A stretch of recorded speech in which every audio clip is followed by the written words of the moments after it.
Efa vonona ny commune urbaine Antananarivo eto amin'ny stadiny Mahamasina amin'ny fandraisana ny fahaenina amby roapolo ny volana Jiona izay ankalazantsika ny fahafito amby dimampolo taona ny nazahoantsika ny fahaleovantena sy ny folo alin-dahy malagasy ka dia miandry fotsiny ny fotoana zany sisa amin'ny enina amby roapolo Jiona tsika ankalazantsika an'izany. Hitantsika fa miezaka manao ny izay tokony ho izy ny commune urbaine Antananarivo izay tarihan'ny madame le maire Lalao Ravalomanana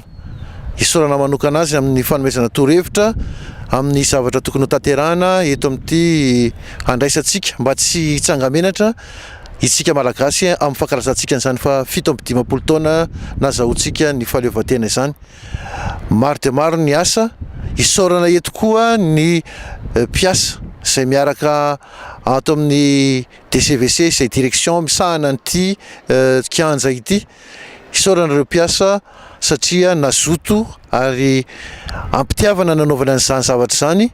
ka iritsika ary hitantsika fa dia mandeha amin'ny tokony izy daholo ny zavatra rehetra eto.